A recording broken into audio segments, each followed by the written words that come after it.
Hi, welcome back to the channel. Today I'll be showing you how to make starch, which is a swallow eaten predominantly by the Bendel people.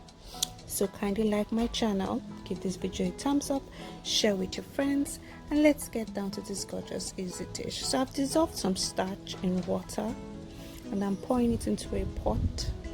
I'm turning up the heat and then I'm adding some oil.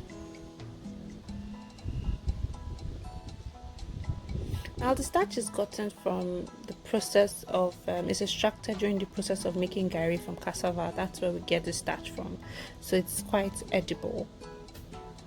So you stir that continuously until it starts to thicken, just like that.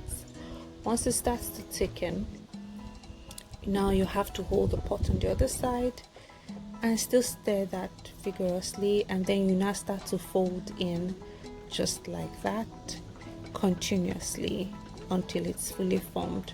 You have to be precise about it so that you don't have so much seeds, and then you continue like that. Make sure you reduce the heat and it's not so high at this point, so it will gradually cook evenly.